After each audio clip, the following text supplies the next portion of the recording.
BNP মহাসচিব মির্জা ফখরুল ইসলাম আলমগীর অভিযোগ করেছেন, জনগণের মধ্যে ধারণা তৈরি হচ্ছে ইচ্ছাকৃতভাবেই নির্বাচন বিলম্বিত করছে এই সরকার। তিনি বলেন, দীর্ঘ সময় অনির্বাচিত সরকার ক্ষমতায় থাকা ঠিক নয়, আর দেশে যে সব সমস্যা এবং অস্থিরতা দেখা দিয়েছে তা নির্বাচনের মাধ্যমে অনেকটাই কেটে যাবে বলে মনে করেন তিনি। বিস্তারিত ইফতেখার রেজা রিপোর্টে। জাতীয় প্রেস ক্লাবে জাতীয় গণতান্ত্রিক পার্টি জাগপার আলোচনায় অংশ নেন বিএনপির মহাসচিব মির্জা ফখরুল ইসলাম আলমগীর। তিনি বলেন, চাল ডাল তেল সহ নিত্যপণ্যের দাম সাধারণ মানুষের ক্রয় ক্ষমতার বাইরে। অতিষ্ঠ হয়ে গেছে দেশের মানুষ।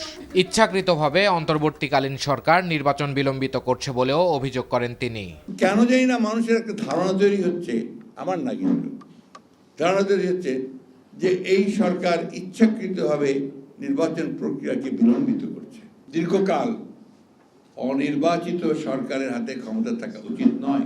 বড় বড় যারা উপদেষ্টা আছেন অনেকেই তারা আবার এই রাজনীতির মধ্যে জড়িয়ে পড়েছেন। আপনাদের সবসময় মনে রাখতে হবে যে আপনারা হচ্ছেন অন্তর্বর্তীকালীন সরকার।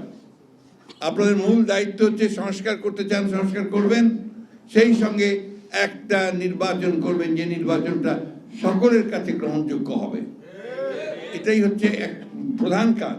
অন্তর্বর্তীকালীন সরকারকে উদ্দেশ্য করে বিএনপি মহাসচিব বলেন, শুধু সুন্দর কথা বললে হবে না, কাজ করে দেখাতে হবে।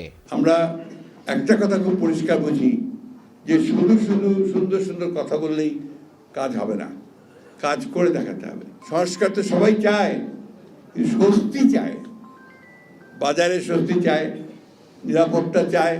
ওই দিকে একটু নজর দিতে হবে, তো প্রশাসনের নজর দিতে হবে, গভর্নেন্সের দিকে নজর দিতে হবে। ভারতে বসে ফ্যাসিস্ট শেখ হাসিনার ষড়যন্ত্র চলছে, তাই দ্রুত নির্বাচনের জন্য সব রাজনৈতিক দলগুলোকে এখনই ঐক্যবদ্ধ হতে হবে। আজকে সকলকে ঐক্যবদ্ধভাবে কাজ করতে হবে। আমাদের আহ্বান থাকবে, প্রয়োজনীয় সংস্কার দ্রুত সমাপ্ত করে একটি জাতীয় নির্বাচন অনুষ্ঠান করা।